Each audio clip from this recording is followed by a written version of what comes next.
Have you listened to any of the episodes at all? I think you said you listened to the one with John, Yeah, right? yeah, I listened to the one with John for a little bit. Yeah. Okay, sounds good. I guess I will start. What for you? Do you remember what age you were when you started with that you were exposed to pornography? Oh, it was real young. I hit puberty real early, so it would have to be around like 9 or 10. Jesus, that's So crazy. I hit real early. Do you think the hitting puberty early had an impact on that, or? Oh, absolutely, yeah. I mean, it's something that I dealt with. I've been dealing with since 9 or 10, since I first started. It takes 3 seconds for an image to get burned into your mind. It takes you 23 years to forget it. It's not something that just you can't just be like, oh no, I'm done. I applaud John for how he did it with him being, just cut bait and go. Right. But it was. I feel like it did have a huge impact because it kind of shaped how I started viewing women later on in life and Right. growing up and then maturing more while I, was maturing socially and physically with that as well. Right. So what happened? Oh, I was being homeschooled. You have a lot of time on your hands. Yeah. And, I don't think I'm the oldest boy, so I don't think my parents really expected me to hit puberty that soon. Mm-hmm. So I don't think they had not to harp on them, but they didn't have the correct safeguards in place, I don't think, at the right time. So I just kind of had kind of free reign to do whatever. And my mom worked and dad worked. So I just had a lot of free time on my hands. And right. Do you remember? Was it like a pop up? Was it a movie, or like I guess what? Do you remember what introduced the idea to you? It started. I was doing like this community league baseball thing, and a buddy said something. I can't remember what he said, but it sparked a little bit of a thought in me, and I was like, man, I wonder what it had something to do with boobs or something like that. And I was like, oh, I wonder what those look like. So I went on Google and I was like, oh, right. boobs, and then right. It popped up. So there's the end of it. Yeah, and it was it was farewell from there. So right. I remember babysitting was honestly it was always a vulnerable spot because it meant the adults were gone. There was an old neighbor. I was a terrible babysitter. I was actually talking to my mom about this the other day. I had to have been 13, 14. And there was probably a 7 or 8 year old girl, and then like a 6 or 5 year old boy that I was babysitting. He was a neighbor across the street, and I don't know if maybe times were still a bit different, but I don't imagine how many 14-year-old boys are babysitting 12-year-old girls anymore. Right. Yeah. So like just thinking of it in that perspective, I was just like, that's kind of weird that they even let me do that. But when they went to bed, I used my neighbor's computer. Whenever I thought I was such a boss man because I can't remember what it was. Someone told me I remember someone just casually in conversation talked about deleting history. And I said, what do you mean history? Yeah. And so when I learned this science of deleting history when I was at my neighbor's, I just felt like that hacker when I was just like, I'm doing all these things. And then I went to the history and then I highlighted it all. I pushed delete and I was like, boom, Look at this. Like there's no trail of evidence. I just thought it was the coolest thing. But man, if anyone came, it's just crazy. But yeah, when I was babysitting my siblings at my house, same thing. Like I just, I'd always have my back around my shoulder, my head behind my shoulder, just making sure that no one was going to see what I was looking at. But for some reason, being alone, obviously being alone without supervision is a big deal. Yeah. Do you wish that you weren't homeschooled? Sometimes yes, sometimes no. I feel like if I actually would have gone to a public or a private school, it would have been a little bit worse because I matured early. I feel like it would have given a lot more opportunity for a lot worse, especially with the area that I grew up in. I grew up by South High, so there was a lot of drugs, a lot of promiscuous stuff going on. Mm-hmm. So I don't resent it. I had great opportunities. I feel like it really met me at my level. Both education wise and socially. So I don't resent being homeschooled. I think, if anything, it probably turned out better for me. Right. My mom pretty much deliberately told me the reason she wanted to homeschool me for high school was because she didn't want me to get into sex, drugs, and rock and roll. And here we are. and I was pissed. I mean, partly because I don't know if I really wanted any of those things. But I was mad at the fact that I was not being allowed. But realistically, I probably would have gotten in trouble too. So it definitely saved me, because I mean the hottest teacher I had was my mom. So You say it like that. there was no chance. Yeah, there was none at all. Prom was me and a mirror. So I mean, what can I say? Hey, that's a good couple. Thanks. It's the best one I got right now.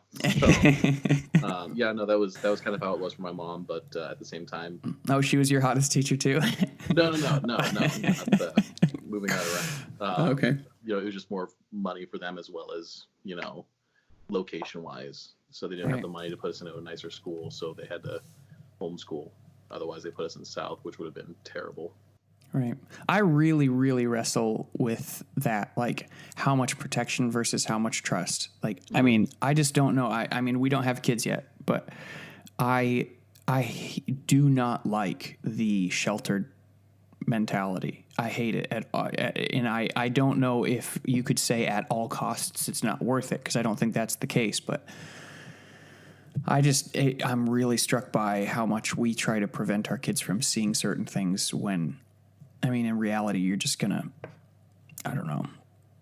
Well, the hard part is too, with a lot of this, you know, and I'm even catching this now more and more as, you know, social media progresses and, you know, society progresses. You know, it's you know, when you and I were 10 or 12, you know, we were the awkward kids. When everybody our age, you know, when we were 10 or 12, you know, it was windbreaker, windsuits, you know, the plaid polos, and we thought we were the cool hot stuff, you know.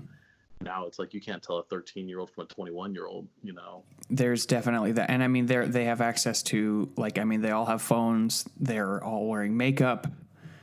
I mean, the state of dress is, I mean, it's hard. Like, yeah. And I mean, it goes both ways. I mean, yeah, do you have control over what you look at and what you see? Absolutely. But does it make it a little bit more difficult when people are dressing more promiscuously, when social media is very actively promoting very sexualized dances and terms, and just, you know, it's really difficult, you know, especially with quarantine. You know, there's nothing else for people to do. So yeah, it's interesting. You know, Nia-chan, she talks about how the twerk wasn't always like a sexual thing. And I, you know, because she's from South Sudan, and so they do dances with their hips and their butts and stuff. But like, to me, that's not the same thing, because yes, they're moving their butt, but they're not bent over. Like, you know what I mean? Like, they're standing up and they're doing their dance. The twerk is deliberately. Right. Like, I mean, that's its purpose. That's like, deliberate. Yeah, exactly. There's a reason the camera is at that angle. There's a reason that you were doing that. Like, so, and you know, it's when things like that, are the cultural norm. Like, oh, I need to get in the fad. And I know the twerk isn't the fad right now, but like, let's just say the twerk came out 2 weeks ago and everyone's in COVID quarantine right now, and you know, the TikTok movies are all showing the twerk. Well, you know that there's going to be 12-year-olds. You know, there's going to, I mean, it would be the in, and everyone would be like, oh, it's not sexual, it's just the trend. And it's just, you know, I don't like how we tend to try to almost turn a blind eye to things that should seem obvious, like things wearing like cleavage. Like, what do you think you're advertising? It's not. It's obviously a part of you. So it's very interesting that we tend to turn a blind eye and just say, don't look, or don't think that. It's like, oh, okay, well, thanks, brilliant. You know, it's kind of a two-way street, and it's kind of a slippery slope, because I mean, yeah, is it, you know, as an adult, if it was an adult, like, you know, somebody who was over 18 who decided to wear something like that, is it their right to do so? I mean, yeah, they're an adult, they make adult choices. Right. As a man who is very physically driven, very visually, you know, driven, you know, we're wired that way as guys, you know, is it also my responsibility to do what's called the bounce? You know, you see it once and you just kind of do the little bounce away, you know? Yeah. You know, I can't help the first look, but I can help the second look, you know? It's always that battle of, you know, does it look appealing? Sure. But, you know, am I going to promote that? Do I want to become more desensitized to that, Right. So, because the longer I got caught up in porn, the longer I kept doing it and doing it and doing it, the harder and harder it was for me to continue to find something that would excite me. And I always, I stopped viewing women as potential life partners, as people, as, friends even. It was just, they were just turned into objects of like, oh, I wonder what she would look like dating. Right. I found the same, where almost my first census is how doable they are. Right. Yeah. It's just like, this is the quality of the person. It's just like, oh, that person would never get laid. Oh, that person, like, and it's not like, it's just like, oh, that's a terrible way of thinking of people. It's just like, it is, absolutely. But it's not like I can't even say I have a conscious choice of it, when because it's like, it just snaps. It's Right. like, bam, immediately. That's what that person is. And so, like, to be able to mitigate those impulse thoughts takes chiseling down of, like, I mean, like you said, the second look, if you can get yourself to actually be conscious of that. I mean, I would agree that that's a huge first step into then mitigating that first judgment, but that is a very difficult thing, especially, like, I mean, in all our defense, young teenage men who are just horny as all can get. The only excuse we don't get to, I mean, the only time we don't get to have the excuse is, when we were raised in the Christian house, we know that that's wrong. And so we should have that buffer. But even then, at least as of now, I'm way more understanding. It's just like, yeah, of course you're going to think that. You don't know anything. You haven't developed a sense of self-control. You're only 13. Of course you're going to think that. It's not something that I think should be shamed. Not that it's permissible, but it's entirely understandable. And so if you want them to even have a remote chance of not making it the isolated thing that they sneak off to, then you can't make the first conversation bad. It has to be like, this is normal. Like, that's crazy. Not like, what was she like, but like, engaging the conversation with your kids would be, at least in my view, I think that would be so nice, because we're wrestling with that with the girls that we have now. Like, how, we can say words like, oh, we want you to come to us and we want you to know that you can trust us. Those are words. The only way that that's going to feel safe, at least in my mind, is when they say something that is absolutely just left field for me. I have to respond as calmly as possible in a non-knee-jerk reaction way. Otherwise, it's going to come across like, oh, my thoughts are just in left field for that person, so I just can't say. And so I think that that's kind of what we need to do in order to engage with healthy conversation. But I don't have kids, so I don't really have much, professional say in that. But I just conceptually, that would make the most sense to me. In order to let them feel safe enough to talk to me, I need to talk with them about it in a non-daunting way. Mm-hmm. So, agreed. Yeah. So, you said that, I mean, it was tough growing up with the puberty and everything. What do you think was more tempting? Was it porn, or was it other girls? Like, what was harder for you to manage your mischief? It was definitely hard for me with porn. I was always kind of the shy kid, the awkward kid, the big kid. So until I hit, like junior or senior year. But it was easier for me to maintain how I interacted with girls than it was, pornography. Because I was alone. It's something that I could, do in private. I could feel good about for, 5 minutes, and then right. 5 minutes. That's a pretty long session. Hold up. I'm just kidding. I don't mean to brag, but yeah. So it was much more easier. Much easier. Hey, you caught my English grammar correction. So what, you said the more you got caught, the more you did it? Or did I misunderstand you? No, it was easier for me to manage, how I would interact with a girl versus pornography.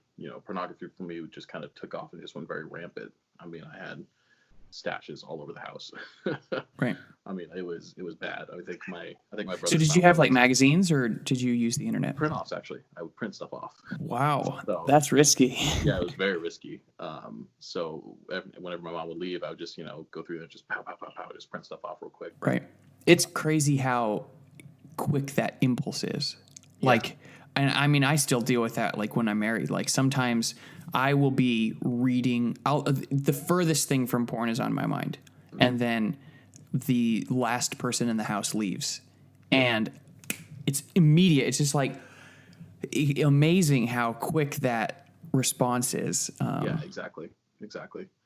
So I mean, it was that was real difficult for me until I started becoming a little bit more independent.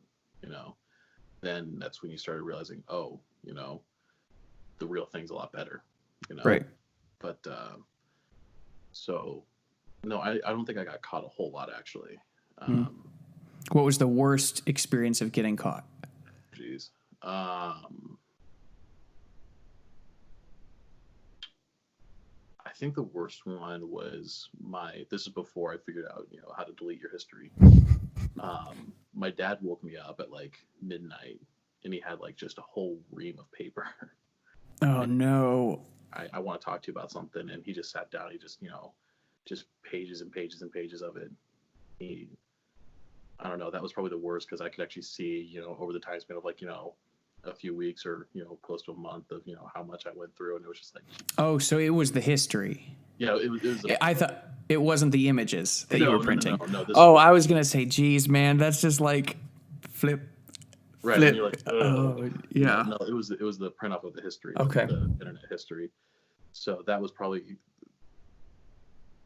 second. Actually, that was probably the second worst one. The first one's probably I got caught in the act. Oh, geez. Right in the middle. So I was by parent or a friend? By a parent, by my dad. So I was like, oh, geez. Well. Oh man, was it with a computer or was it with an image? Image. Okay. Gosh, man, that's so embarrassing. Oh boy, yeah, it was pretty bad. I almost had that happen to me. Luckily it was right after. It was like my sister had walked in. I was like, why is this freaking door not locked? Like right. I couldn't believe that I had forgotten. Like that was so stupid of me. But yeah. So did it, as access to internet grew, did it just naturally grow in use for you, or did you have years where you had it dipped and became less of a temptation, or like, I guess, what was that journey like for you? There were times where it dipped and it got a little bit easier to manage until I moved out. And then when I moved out, then it became a huge struggle again, very big struggle. Because living at home, it was managed by my parents. There was always somebody at the house. I wasn't usually alone very often. So when I moved out, it was just me, myself, and whenever my roommate was home. So and growing up in my house, we didn't have doors that actually locked except for the bathroom doors. So it was very select in where you could. Right. My dad would always yell at us if we had our doors locked. He's like, "What's the purpose of this door locked?" It's like, well, security, so that you don't walk in. So you don't walk in, exactly. So yeah, definitely when I moved out, that's when it started getting a lot more difficult. Was when I moved out. First time I moved out, I had roommates. So I had my sister, and then a friend of hers. And so it was a 3-bedroom apartment. And I remember there was one day she said, the roommate said, I know you look at porn. And I was like, I wanted to ask how she knew. Is this a generalization because I'm a guy? Or have there been traces of my use? But by asking that question, it's an admission of guilt. Yeah. So I just kind of brushed it off. But that really struck me because I was just like, I never turn it up loud. The door's always locked. No one's ever walked in on me. So what could you know about this? But I couldn't ask any further questions. It was very embarrassing. Even for someone, she wasn't a Christian. She was just someone, and I was embarrassed because I don't know. It's just always felt like I don't know how to describe the use of porn. It's not like there is like biblical reasons and church theological reasons why I would feel shame because of my upbringing. Right. But there's also an embarrassing thing that I don't think was drilled into me by church. It's genuinely embarrassing to have to admit that you look at porn. Like, I don't know. Well, I think especially as a man, because, I think it makes us feel like we can't actually get a woman. We can't. That's fair. Yeah. We have to rely on a computer screen on someone who's, restricted to, do this at a certain amount of time, Mm-hmm. So that I feel like that's part of it, but also it's just, there's something inherently weird about, even the word pornography,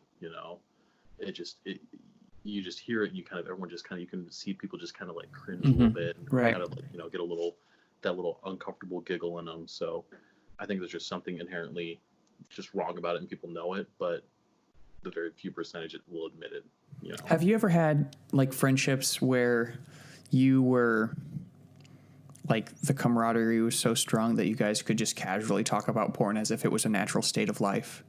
Oh yeah. Yeah. So I guess what do you think of that? Because if it's a natural like taboo, then how can there be that? With closest friends, it's almost like, oh yeah, this is completely something natural.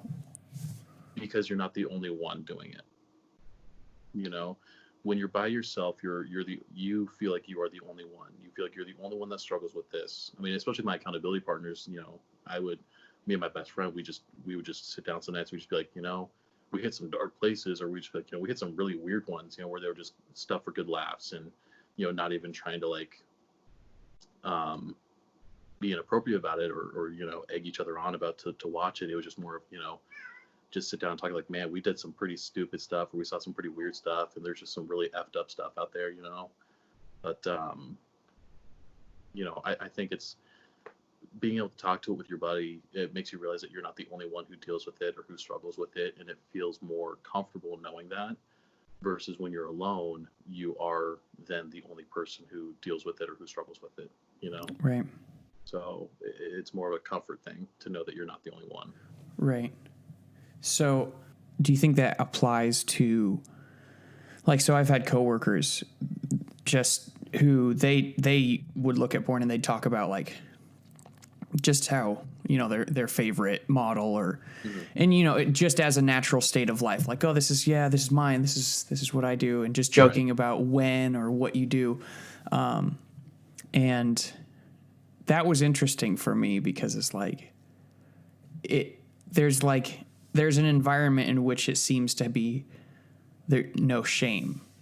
Like I've had like my old, boss said that in their marriage, they both were fine with either couple going to strip clubs or looking at porn, and they were perfectly fine with that. And in my mind, I can't wrap my head around it because if my spouse were to tell me that they looked at porn, or if it went to a strip club for sure, but it would make me uncomfortable because it's like, well, why did you feel like you need that to satisfy you? Which is the same exact argument we get.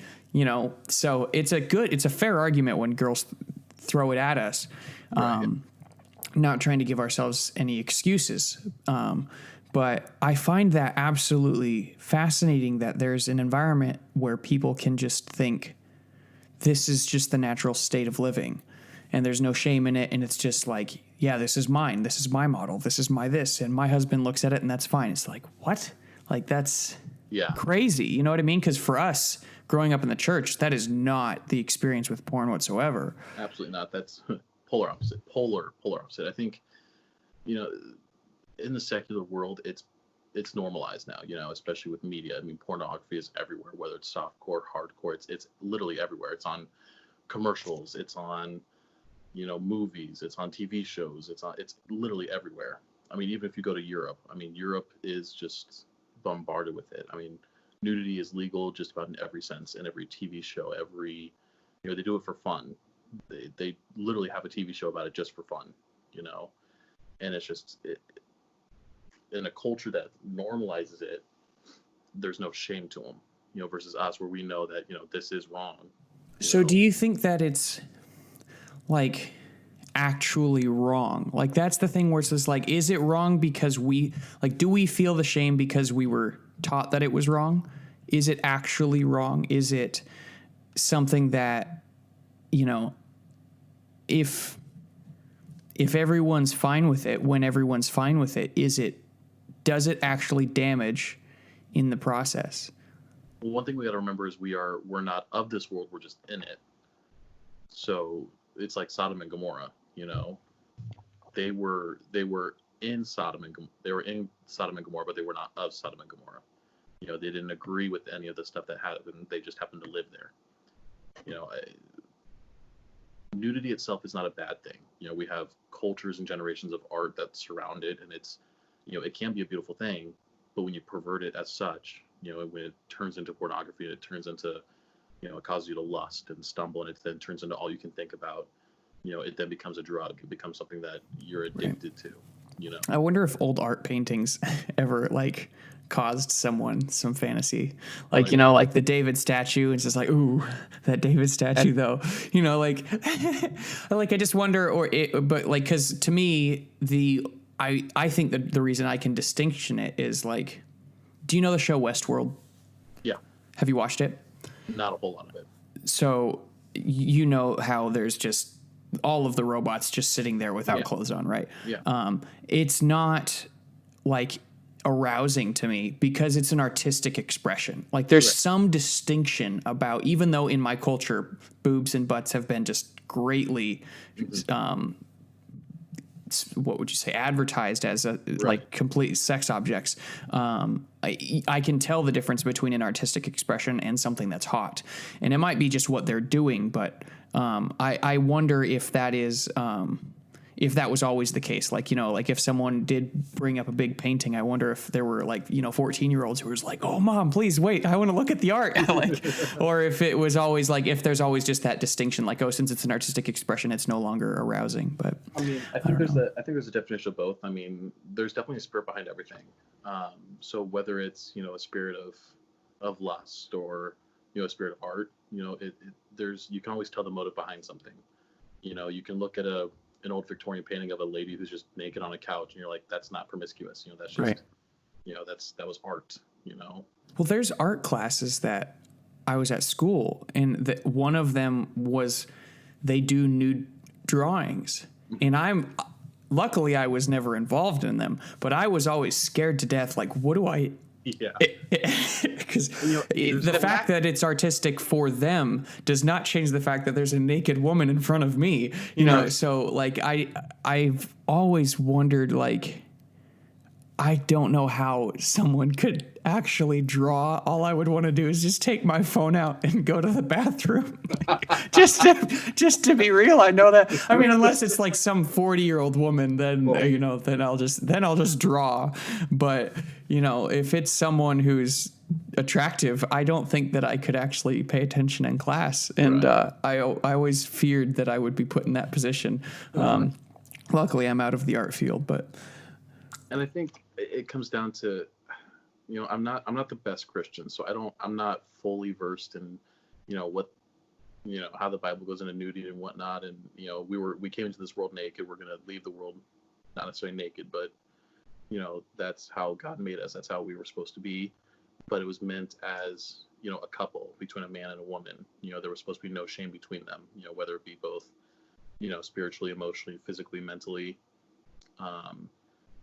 So I don't feel that there's any problem with nudity itself, but there's such a fine line. There's always the way that Satan's come into the world. There's always that, lies intermingle with truths. That's how it always gets you.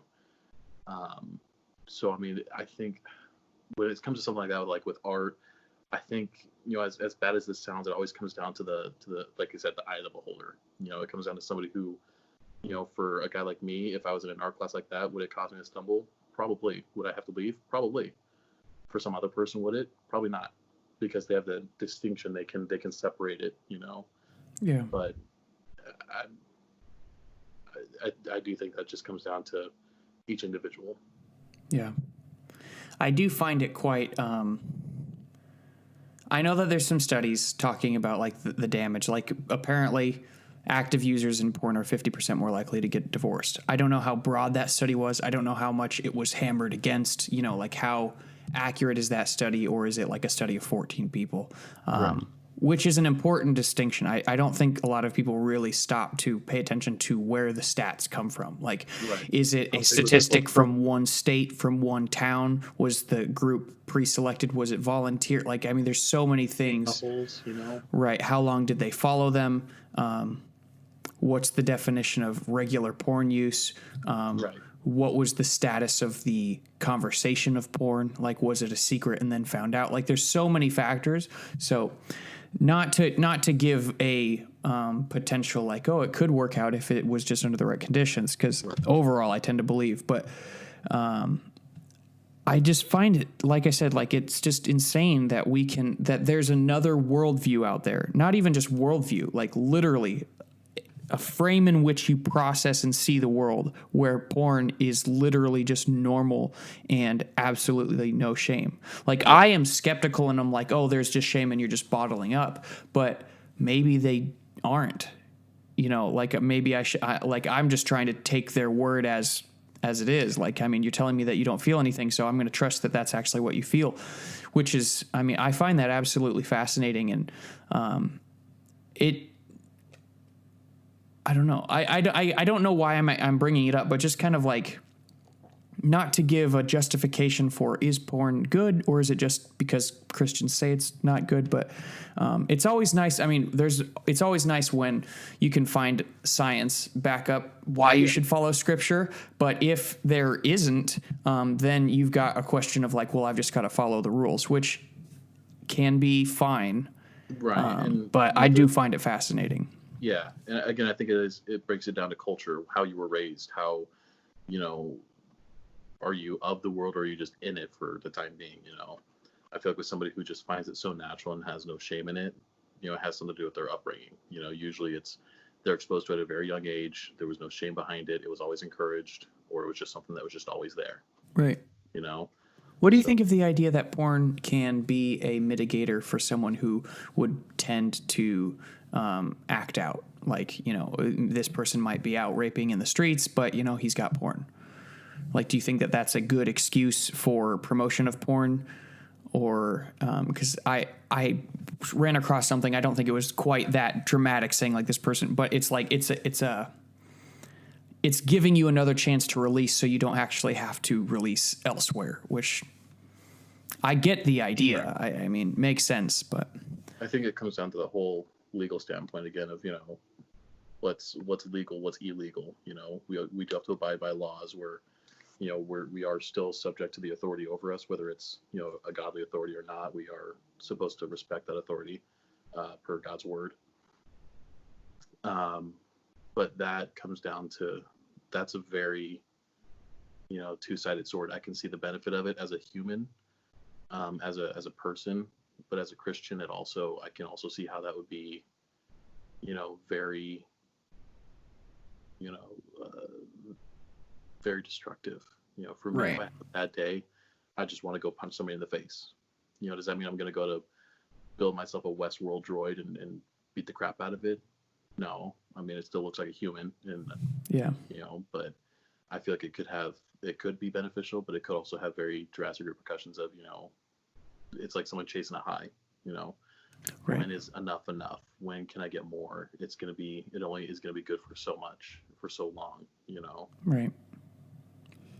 I think it could also breed the opposite effect. If someone, let's just say, I mean, prone to, I don't know if I want to use that. Prone to having affairs. Rape is a bit of a dramatic version. So prone to having affairs. I think that, you could make an argument. It's probably a solid argument that, at least I'm staying within the marriage and I can just get one off with porn. Now you can make arguments that is cheating, and I do agree that it actually is. But when it comes to the consequences of, would you rather find out that I was on my computer, or would you rather find out that I was with my coworker? I'd venture to say most people would answer the computer. So if you had to make, Yeah, it's because you're breaking it down to the lesser two evils. It's not. No, it's the would you rather have a rock thrown at your face, or would you rather have a pebble? Fair It still enough. hits you either way, but they're Right. still not good. Right. Fair enough.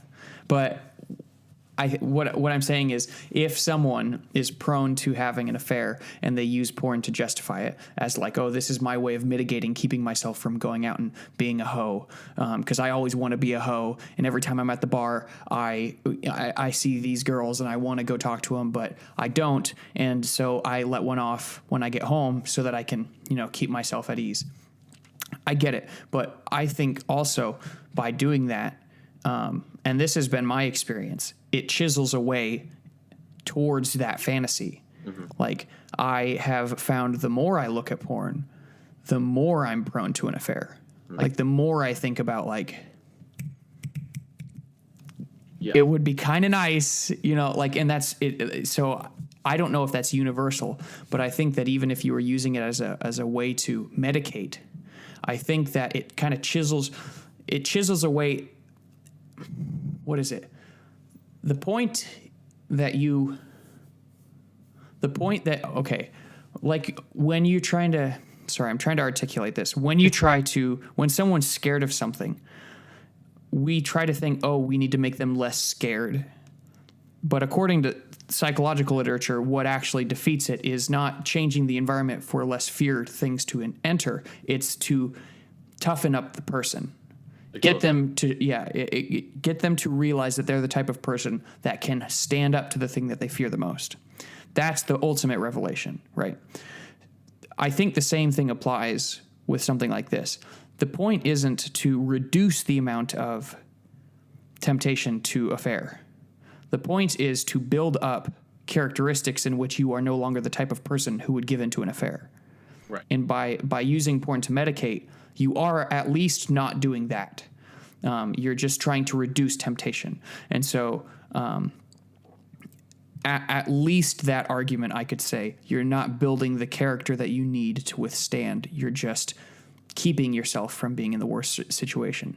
Right. So, but the way I see it as well is, it's like a drug addict. They're always continually chasing that high. They're right. A little bit of crack at first, and use a little bit more, and they use a little more.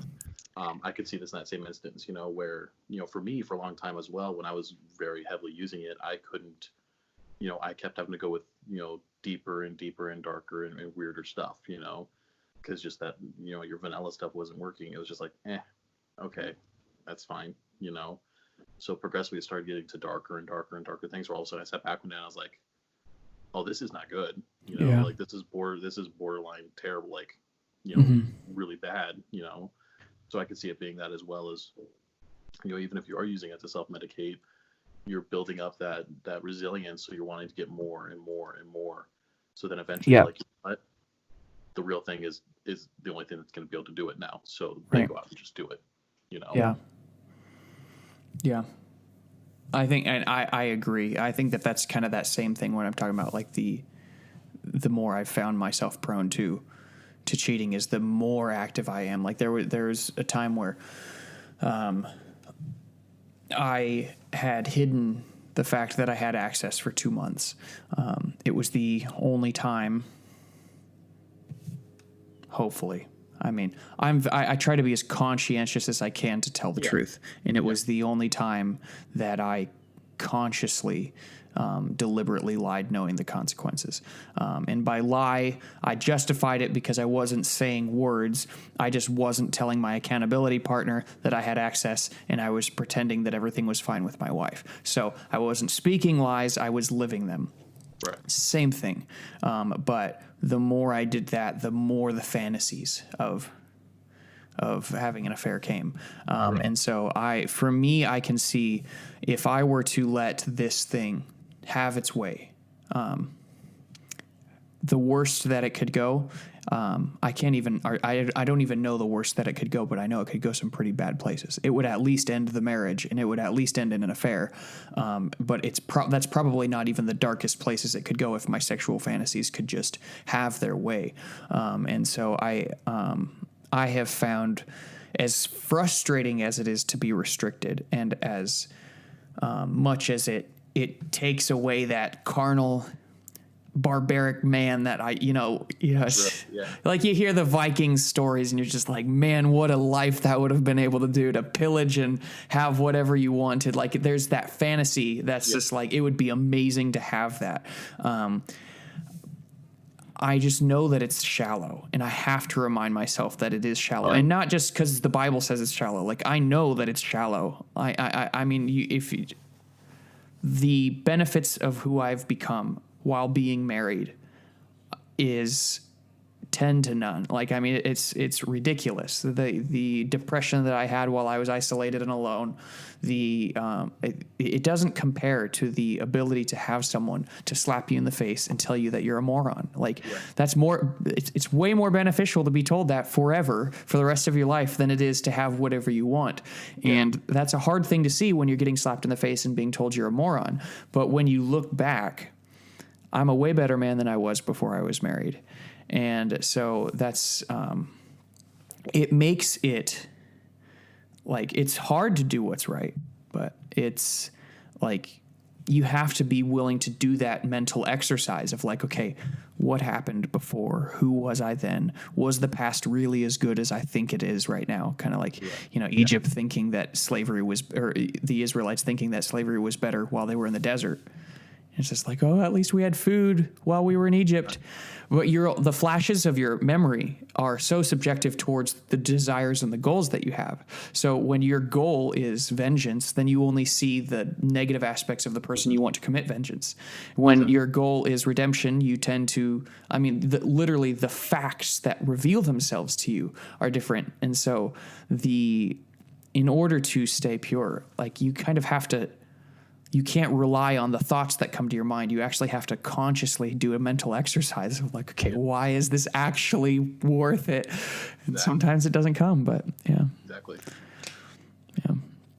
How, so in the journey, did you ever have, like, were you always trying to fight, get stopping, or have you, did you reach a point where you're like, okay, this isn't okay? Like, what's that been like for you as far as trying to stop? There were times where it was like, you know what, especially when I lived with my parents, I was like, this is, it's got to stop. It's not respectful. It's not good. So there was a time where it did stop, and then I moved out and it just kind of gave up. I was like, yeah, whatever, just kind of let it run rampant for a bit. And then, there came to a point where I was like, man, I just can't do this. I can't view, even my female friends the same way anymore. People I've known for years and had no, romantic, thoughts of. All of a sudden I was like, I wonder how they would be in bed. I wonder how they would look naked. It also was like, no, this is, it's ruining everything. It ruined how I could find a relationship.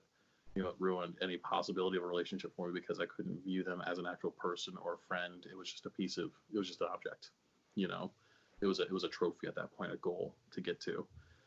So it was at that point where I decided to start fighting it. So ever since then, it is a continual struggle, but we have to pray for stronger backs and strong legs. So, right.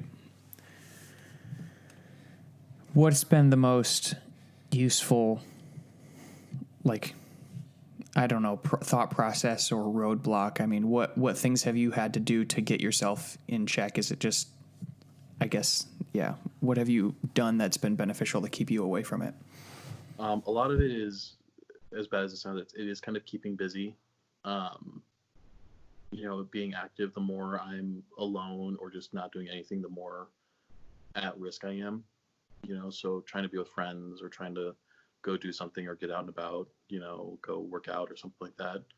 The more I'm away, the more I'm not being at rest, the less likely I am to stumble. But, during quarantine, it's just mental fortitude. Right. Right. Have you done any like blockers or filters, or have you found that you have the ability to do it without? I did for a little bit. And then I have real issues with accountability partners because I never really had a consistent accountability partner except for one. Right. And so after they kind of left my life, I had to restart everything because I couldn't unblock certain stuff that I needed at a certain point in life. So I don't have anything blocked right now, but I feel like I can come to an accountability partner and be like, hey, this is the point where I'm struggling, or hey, this is where, I'm just having a tough day. I just need to, need some prayers or something like that. So Yeah. at this point, Why do you think that is? That's been my experience too. That the person that you choose isn't as good as you hoped they would be. Do you think that's a flaw in the person that's looking for the accountability or the partner themselves? I think it could be a little bit of both. I think it's a flaw in both parties, not being able to see how consistent or steadfast they are, or just going with your immediate reaction of, oh, this person's cool, or I like this person, so I just want them to be my accountability partner. So I think it was a little bit of both, them not being consistent, or them just kind of walking away, and my side of not being conscious enough to actually look at somebody's character versus how cool they were versus how much I liked them or whatnot. Yeah. It's kind of like keeping a friendship up. Like, I've been really trying to keep my relationships with my families together. And it takes work, man. Like, to call even once a month is work. I have 7 siblings.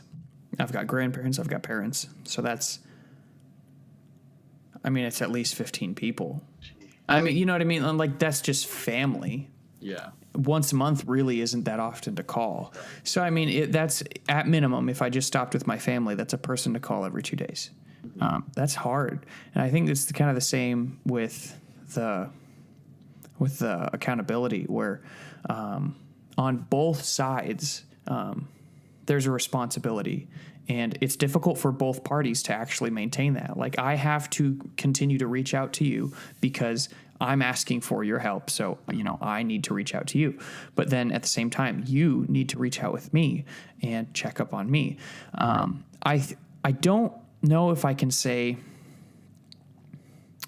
I've been something I've been kind of wrestling with when it comes to like responsibility, like who bears the most responsibility in certain situations. I almost have been reluctant to use percentages, like, oh, it was 50-50 or 60-40. Mm-hmm. When it comes to responsibility, I have been almost starting to like saying it's 100 and 100. Exactly. Like, you know what I mean? It's like, I'm 100% responsible for the fact that I go to you. Mm-hmm. And they, agreeing to sign up and be my partner, are 100% responsible to do what it takes to be that partner. Right. So when I think I like that version, saying it that way better, because then when the thing falls apart, I can say, well, if I'm 100% responsible for what I did and I didn't do anything, then the finger can stay pointed at me. If I say it's 50-50, I think it just kind of makes me prone to think like, oh, well, you didn't do your 50%, so neither did I. So I don't know. It might just be a word game, but it's like, you're 100% responsible for the effort that you put in. If you put in 2% effort, and that's all that you have allotted for your schedule, be 100% there with that 2%. Be conscious, be there, make it a phone call, make it a FaceTime call to actually tell them that you're not just a text. Make it meaningful, even if you have a busy schedule. I've had some accountability partners and very good people that we've had to part ways just because of scheduling, and I respect them for that. There's no ill will. That the small amount of time that I did have with them, it was very meaningful. It was very like, hey, I only got 5 minutes, but let me talk to you. Be real with me. How are you? Right. So that's even if it's 5 minutes a week, it's 100% there. Right. So do you think that the nature of those relationships falling apart is more entirely a human problem, or do you think it's the subject? Like, do you think it's because pornography is so daunting and difficult and no one knows how to manage it, or do you think it's just because agreeing to sign up to be anyone's anything is just difficult and it just naturally fades away without effort? Both. Definitely both. Okay. If the character of the person is not strong enough to stand up to a daunting task such as pornography and lust and masturbation and whatnot, then they're gonna flake. Some people, I have asked some people if they want to be my accountability partner. They just told me no. Yeah. I'm grateful for people like that, because it's like, thanks. Yeah. At least we're not wasting our time. Exactly. Yeah. And they have the the character to say, you know what, I'm not at a place where I can do that for somebody right now. I'm still going through this myself, you know? And I'm like, that's, you know, hey, you know, whatever I can do for you, you let me know, you know? And I respect people who have the willpower to say no, you know, and can be like, no, I'm not, you know, able enough to help you. I still have to help myself get out there, and then I'll come back for you, you know? So I think it's definitely both. You know, it's the fact of like, oh my gosh, this is a big, huge, untackled problem with society, and do they have the characteristics and the strength and the personality to stand up to that and be like, you know what, yes, it's daunting, but I'm here for you. How much do you think people should use their helping others as a way of helping them get better? As often as possible. I mean, if I've had times where I've been accountabilities for people as well, and I've used it as, you know what, if I'm having a tough time, I have to be like, no, I have to be strong for so and so, you know, or no, I have to stand up and I have to fight with so and so, even if they don't know that I'm fighting with them, you know. It's definitely it's a two-way street again, you know. If I'm an accountability partner for somebody, how am I going to be able to go like a pornography and masturbate and then come back to them the next day and be like, hey, it's okay that you fell, you know, shame on you, you got to do better, you know? What kind of accountability partner would I be at that point if that's all that I did? You know, it would be a very lackluster, very empty experience for both people. Right. I've been wrestling with that. It's kind of like, for me, like the worship leader dilemma that you experience. Have you ever, do you play any instruments? No. Okay. You look like a bass player. I could just see you playing a bass guitar. But one of the things that was pretty consistent when it came to conversations about people whenever they were in charge of musical worship at church, they would always talk about, you know, I've got to, every time I step on stage, I'm constantly reminded of my failures that I've had this week and how I'm completely inadequate. And then I remember that God's grace is on me and I'm not here for me, I'm here for them. And it sounds wonderful. It really does. Like, and I maybe I shouldn't even say it that sarcastically, but it actually does sound wonderful when you phrase it that way. And maybe there is something to that. But something that I've been really, how much more useful would you be if you had your life together? You know what I mean? Like, what if you were the type of worship leader who didn't have to have that voice in the back of their head saying, look at all the inadequacies you have? Like, what if you put yourself together and then set yourself in the public sphere? Like, I think that's a very important question, because if you're really wrestling with that every single week when you step on that stage, are you really the type of person that should be on that stage? And I know people love quoting the grace of God and, you know, I'm just human and, you know, we can't strive for perfection, or, you know, we should strive for perfection, but we don't, you know, ever achieve it. I think that that's a cop-out for the responsibility you have, for the leadership that you take. And so I don't know. I think that there's something to really cleaning yourself up beforehand before you really try and help someone. Like, I don't know, it's like if you can't swim and someone else comes up to you that says they can't swim, and it's just like, oh yeah, let's drown together. Maybe we'll make it. And it's like, I can't give up because this person would drown if I didn't stop, if I stopped swimming. It was like, well, yeah, maybe the lifeguard should save them and you should keep trying to, I don't know. Like I get the power of, like, you know, have you seen the movie The Way Back with Ben Affleck? Have not. Have you seen the trailer for it? It's Ben Affleck. He's Ben Affleck. Well, it's actually quite funny. He's an alcoholic who becomes the coach of a high school team, and you know exactly how the movie turns out from there.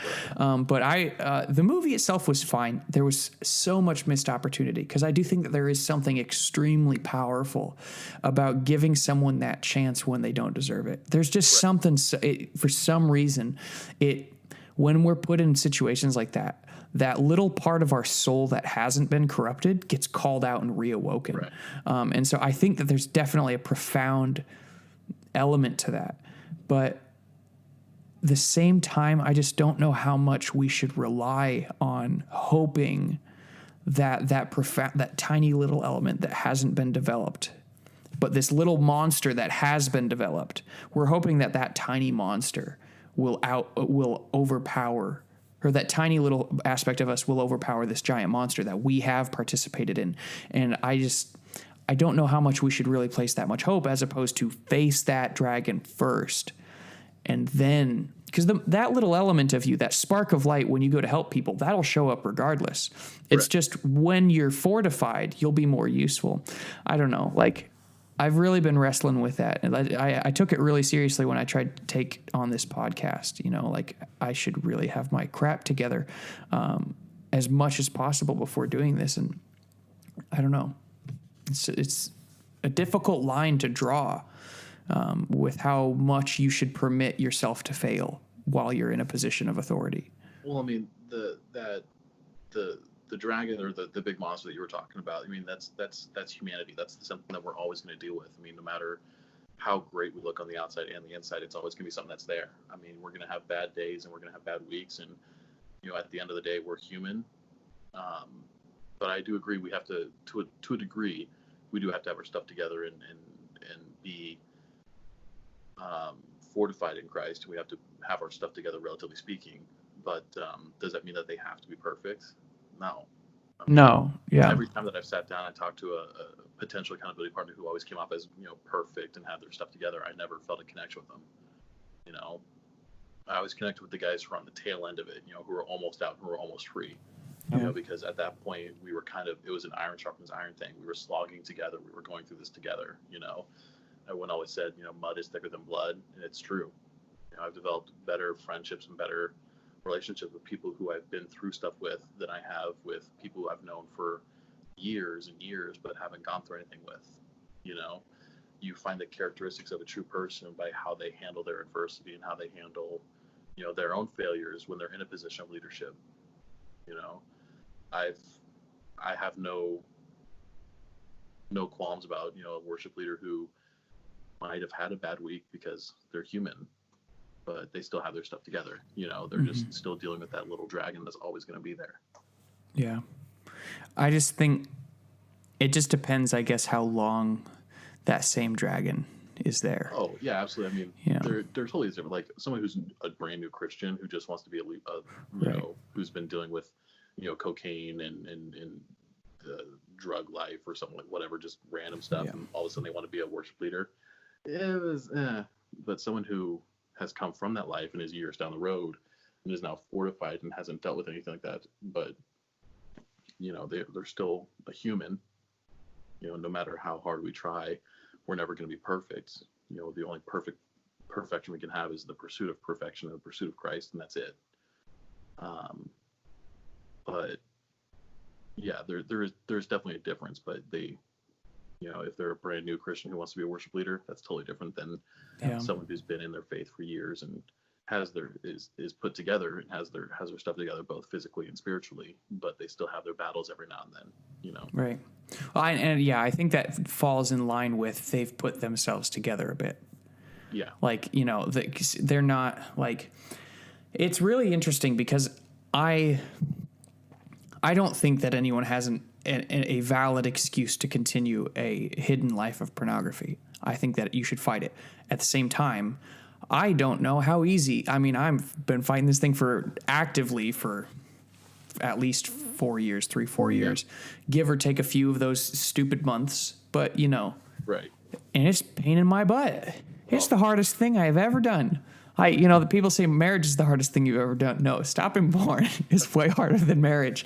But so like, there's this, like, I understand that, you know, the more, especially the longer I get in this and how difficult I've realized, one of the things that I would love to see is, I would love to see not only men, do we need to figure out how to have these conversations, and not, because it is a taboo subject and it always will be. But if we were in an environment where we can get past that, it's not about not making it taboo. It's about the fact that you can face the taboo and manage it properly. If we had the ability to equip ourselves and have the conversations, but then also, to know the processes in which it's best to get away, That's great on the man aspect. On the women aspect, I wish that there was, I don't know what's ideal for how involved women should be, but one thing that I do know that has been the most difficult between my wife and I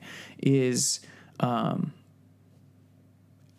luckily, as she has learned what it has done, like what it does to the brain, like psychologically and neurophysiologically, she understands that it's not just like, well, why don't you just stop? Which is, right.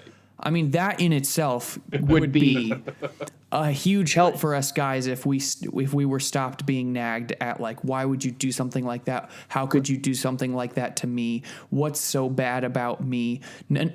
All of the answers has nothing to do with it. Absolutely nothing to do with it. Not a good argument. But in that frame, it's an understandable frame. It's just the fact that we have something going on that's equivalent to a drug addiction. Mm-hmm. And we're biologically wired to be just sexual creatures. And so when we can have an unlimited access of something and then we become addicted to it, it has absolutely zero correlation to what you are as a person, as my spouse. Right. And so that's something that I would love to see women being able to talk to each other about that in general, just being like, hey, you need to actually be more understanding, not excusing, but understanding that this is probably going to be a process and it's not going to come out really quickly. And he's probably going to be stupid and he's probably going to go, chunks of time and then he's probably going to fall back. And what you can be the most helpful doing is figuring out a way of not degrading him in the process, but also pushing him forward, that fine line. And that would require an enormous amount of strength on the side of women. Like that's a hard, I don't know who would have the harder job, the man or the woman, because the woman has to take all of the insults and still be able to fight the game. So, but that's something that I would love to see too. Like we need both parties to be involved in this conversation. If we want to maximize our chance of getting out, spouses need to be involved. Yeah. And I totally agree. Cause it's basically like, they did a study and basically when someone's watching pornography, it basically fires the same synapses in the brain as someone who's doing cocaine, the same chemicals fire, the same synapses fire. Right. So basically you are breaking an addiction and it's basically somebody who's going through detox, Right. When you have a loved one who's going through detox and you're listening to them scream and vomit and, cry for another fix. And relapse. Exactly. The one thing you want to do is just make it stop so they feel better, But it's definitely a hard road to go through for both parties because, the person going through detox is detoxing, but the spouse also has to sit there and listen to them detox and suffer while they're going through this and deal with their stupidity. Like, like the way we handle drug addicts, it's like, honestly, it's extremely counterintuitive. Our impulse reaction to people when they drink again. So it's like, how could you do that? You already knew that all your money was going to go down the toilet. How could you do that to your family? It's just like that, just as much as it is, rationally accurate. Yes, it is completely irrational and stupid, logically speaking, for me to do this to my finances and my future. It is irrational for me to ignore what has happened in the terrible atrocities of my past. Of course. So, but the way we respond is not in any way beneficial. Like, it's not saying that it's okay. It's absolutely not okay. Right. But when someone relapses on a drug, they're not just like a fully capable person looking at what's good, what's bad, and being like, I'm going to choose what's bad today. Right. Screw you all. Like sometimes I'm sure that's the mindset because they're just so pissed off sometimes. And that's something they need to wrestle with. But most of the time, we've just built these terrible paths in our brain, in our life of how to handle these stresses. And so you don't even think. It's like when you ride a bike, you don't have to think how to balance anymore. You just, even if you haven't ridden a bike in 10 years. So it's probably a terrible analogy, but if you've done that to your brain on how you handle stress, how you handle your sexual urges, anything of that sort, you do that for 5-10 years, and then you have a stress or a sexual urge. It's not just like, you pick it up just like balancing a bike. And it takes years to unwire that. Yeah. That's part of the reason why I think that I am so against the use of porn. It's just like, it actually does that to you. And I in the past, I've said to people that say that they don't have a problem with it. I've just said, okay, try and stop. Right. See what happens. If you stop and you have no problem, okay, you're right. You don't have an addiction. Yeah. But I don't think people realize that they actually have an addiction because they think that they're in control. But if you actually tried to stop, you'd realize the vacuum that you have. And you're like, oh, geez, I actually do like that site a lot more than I thought I did. Yeah. Well, I think a lot of the issue too is the older I'm getting and the more I've been dealing with it and battling it, is it's not, the issue itself, because there are times where I will go, weeks without having an issue, and then all of a sudden something sets me off and all of a sudden I'm right back into it, Right. The thing men have to realize that it's not just the pornography itself, where yes, that is great, but the majority of the time it's a Band-Aid filling, fixing an old trauma, fixing an old wound that happened from years and years and years ago, and we just never knew that it was fixing that, so if we can break that down and realize that, oh, this is not an actual issue, it's just a symptom of an older issue, it might be easier to break and easier to fix. Right. I think this is partly, I wish that therapy, nothing in this world should be free. Sorry, Bernie Sanders. But no. But I wish that therapy was free. Or I wish that people could have, I wish it would be something that would be included in medical coverage to the point where it'd literally be at least attainable. Because, yeah. But I just wish that we could, that more people would be able to go to it, because if you were to tell me that, and I've thought really hard, I agree with that idea. I still can't pinpoint if there's a trauma that I'm dealing with my porn. I think that it's just the habit of my sexual urges, this getting completely free loose, because I can't, for the life of me, I can't figure it out for myself. But I would not doubt that it happens for other people, and I also wouldn't doubt the fact that I just haven't found it yet. But the reason I wish that people would have more access to therapy is because that thought process, if you were to come up to any stranger and be like, hey, I think your sexual porn addiction is because of a trauma in the past. Even if that was true, the likelihood that they would understand what that past was, they're probably not going to find it. Not off the spark of their head, so they'd have to go through deep because you've been doing thoughts. it so long that it becomes a habit. It becomes another way that you think. It becomes a pattern, when I finally did break it for a little bit, all of a sudden I was like, I have so much more time on my hands now. What do I do? Right. This is my scheduled porn. Yeah. What do I do?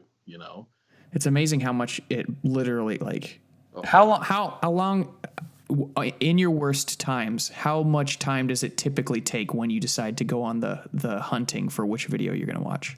Oh, geez. At my worst, God, there was a time where I went through half a day just going through and be like, do I want this one? No, I don't want that one. What's about this one? I don't know. There was God, uncountable. Right. It was just, because it's weird. You could have gone twice. Right. You know what I mean? Just to be realistic, you could have just went and then waited half a day and then went again. But it's just because I've had that. I think mine is probably 4 hours is probably where my frustration limits is. Fine, whatever. I'll just freaking pick something because nothing sounds good. But you're have you ever noticed this? How your appetite changes as you hunt. So it's I'm looking for this. And then you look for it and you might find something that's 90% there, but it's not 100% there. And so you're no. And then you kind of go on this rabbit trail. It's just oh, no, I think I want this.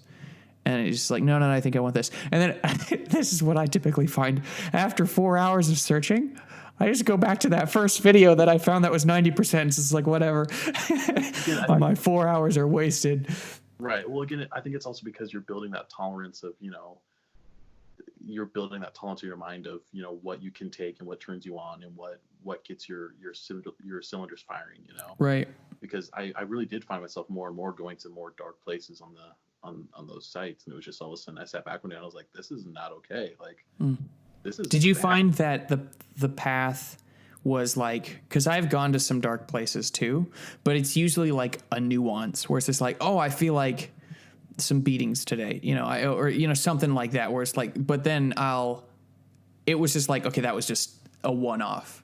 and then I'd go back to my normal, like, or did you find that your path deliberately kept getting darker and darker? It started with that, like, the one-offs, the little nuances of like, oh, we'll try this here. And then also it was like, and then it started getting, that became more regular and then more regular. So the more I continued and the longer it went on, the harder and harder it was for me to be turned on and to become sensitized to something like that. It was just very, it almost felt like at a certain point it was like, okay, I'm just going to do it because, Right. Yeah. That's when so during that 2-month period that I was telling you about, I had unlimited access. And I pretty much did it every single day. I think there was only a couple days where I didn't because I was just so out. Not a teenager anymore. I've got to have rest periods. But I'm still young. I'm sure that I could, whatever. That's not the point. But the point is, when I had unlimited access, I remembered once again how shallow it was when I was single. Because when I was single, all I did was look at porn, and I decided to stop right before I started dating Nia Chen, which was convenient that I can actually say, I made the decision right before we started dating, but it's not. Point being, I remembered how shallow it was, and I've tried to keep that mental note ever since then. It was a terrible thing when I got caught at the fact that I was hiding it for those 2 months. It was awful. We didn't sleep with each other for a while, because it's just like, well, I'm not going to approach you because you're pissed at me, and why would she approach me? Like it was a terrible time.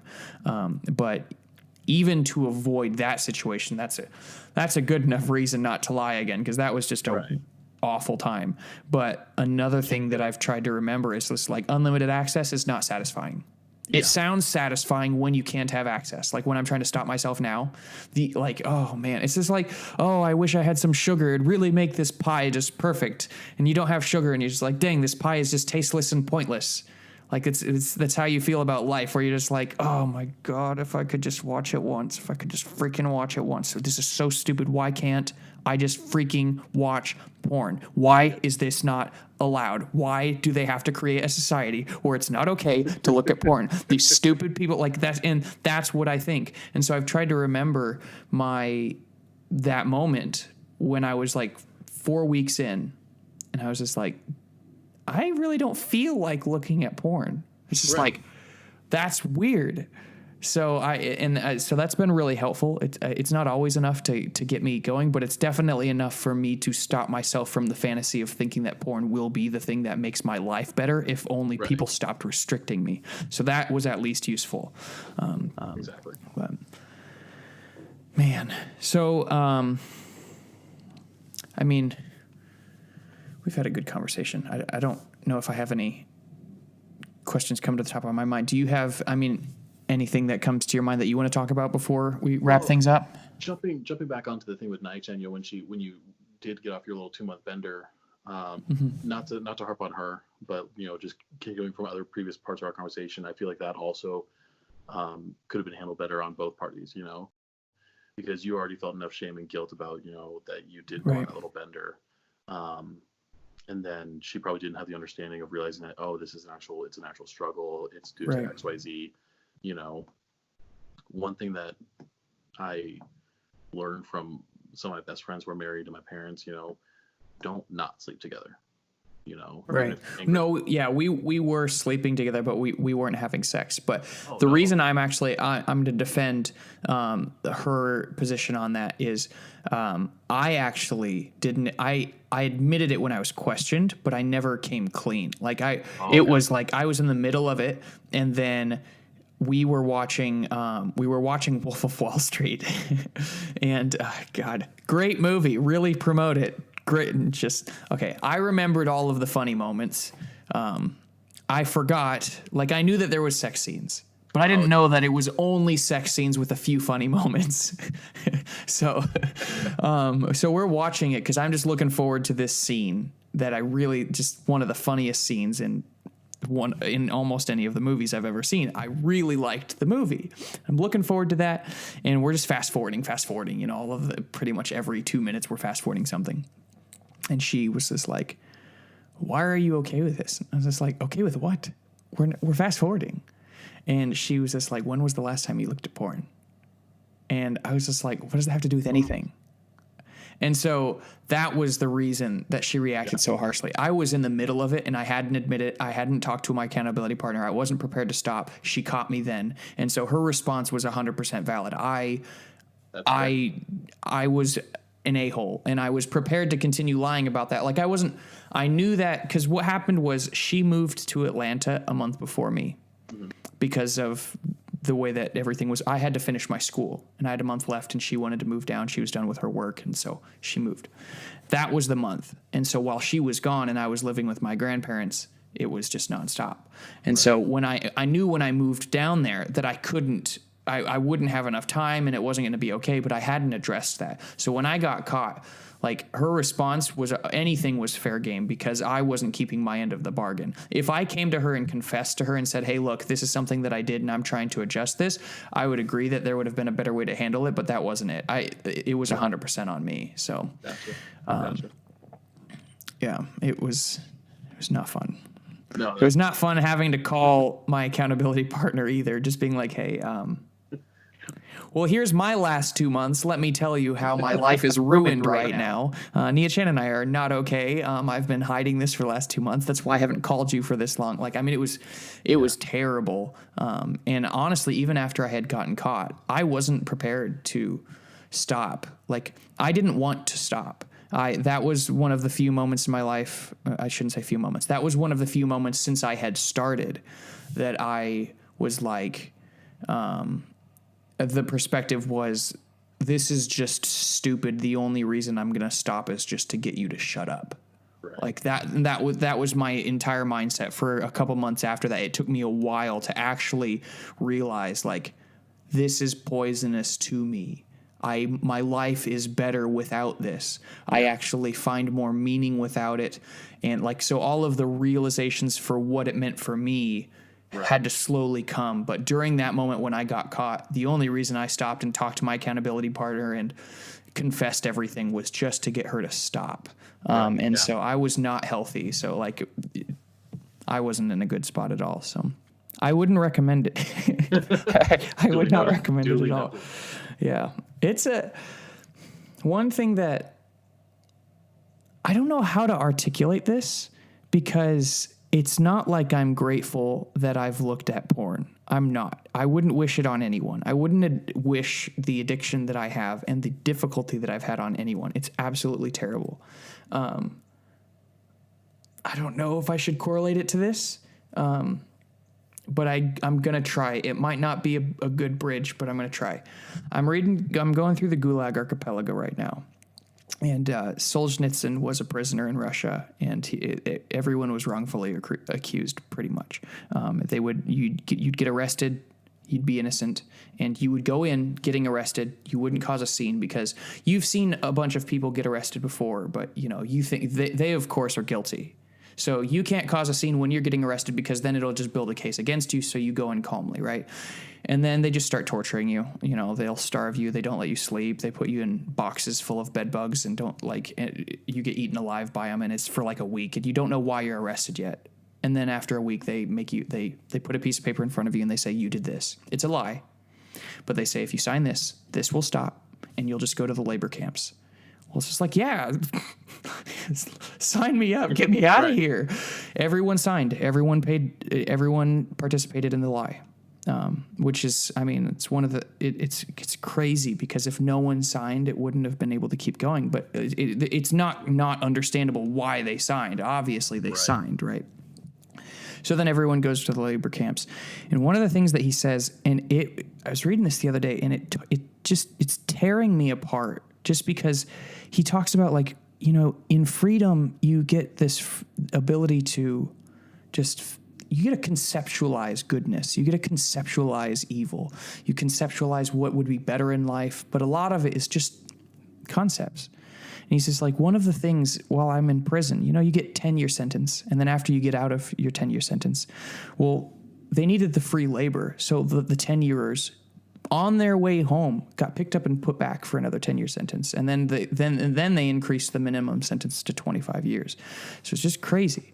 But, he was talking about in prison, all you have is time. You have no hopes. You have no dreams. You have no desires. You don't have food. You don't have friends. You just have emptiness. And he's like, and in that emptiness, you have two choices. You have the choice to, I'm going to survive at all costs. And those types of people are the people that were willing to become guards against the prisoners that they were themselves. And they would be the types of people that would torture people even worse than the actual guards would. They would steal food in order to survive. They do whatever it takes because, number one, I must survive. And then you've got the other choice. The other choice is I'm not going to corrupt my soul. And that means if I don't survive, at least I maintained my integrity.